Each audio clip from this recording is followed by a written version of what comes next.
Welcome to the League of Legends Champion Spotlight, featuring Shyvana, the Half-Dragon. Shyvana is a melee fighter who scales particularly well with attack speed. Her playstyle revolves around sticking to a target and destroying its health bar. Also, she turns into a dragon. Shyvana's passive is Fury of the Dragonborn. Her basic attacks modify each of her basic abilities and ultimate in a special way.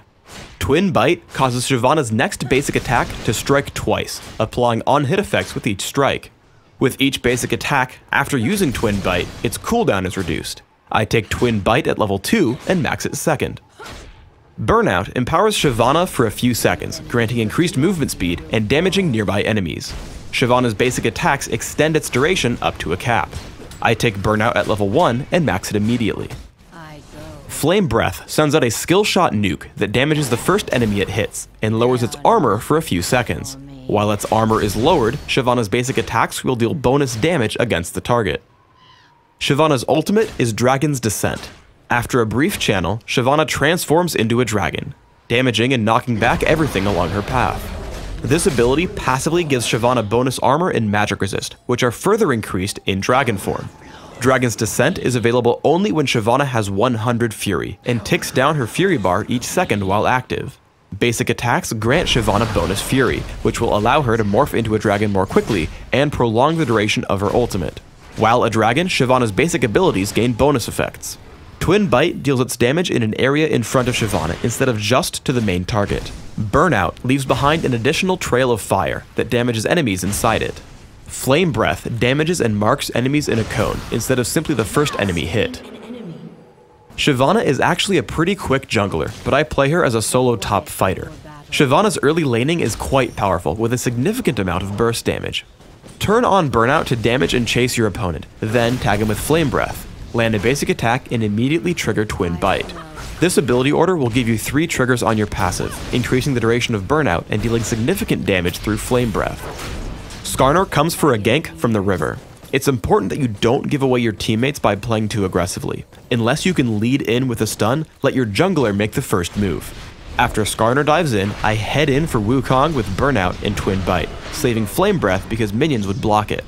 Once he uses Decoy, I head straight up, thinking he will try to escape. Instead, he runs to the bottom but has no escape route, so I let the turret pick up the kill for first blood. When Wukong returns to lane, I have my ultimate, Dragon's Descent. It's important to note that Dragon's Descent doesn't specifically grant extra single target damage, so I start my harassment with just my regular abilities. However, as he tries to escape me, I use the activation of Dragon's Descent for 2 specific purposes. First, it allows me to charge across the screen catching up. Second, it deals significant burst damage, which is particularly useful partway through a fight because your opponents won't easily calculate it. Once again, Wukong uses Decoy, causing me to guess his retreat direction. He pulls back away from the turret, so I flash in and pick up the kill with Twin Bite. We get into a teamfight in the enemy jungle. After turning on Burnout, I hit Wukong's Decoy with a basic attack and with Twin Bite just to grow my Burnout duration. After, I try to take on the role of a support. Because Dragon's Descent carries enemies with you, I try to stay behind Morgana, Misfortune, and Soraka, so that I can pull enemies who dive them. It turns out our enemies don't commit to the fight, so instead I push in and beat on Wukong for a kill. Another application for Dragon's Descent is chasing champions over walls. I get into a fight against the 2 aggressive Rumble and Skarner. After Rumble is forced out, I switch to Skarner. As he gets low, he flashes over the wall, but I simply activate Dragon's Descent, taking him down with a basic attack and the damage from Burnout. As we get into a large teamfight in the river, I want to use Dragon's Descent offensively since it gives me significant area of effect damage.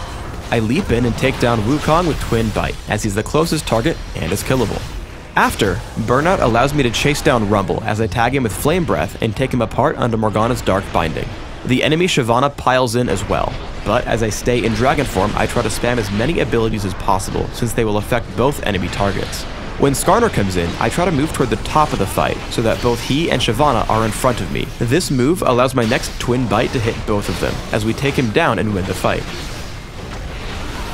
Shyvana is an excellent pusher and duelist, which makes her phenomenal in Dominion. I use Burnout to clear minion waves and use Flame Breath plus Twin Bite to bully out any challengers.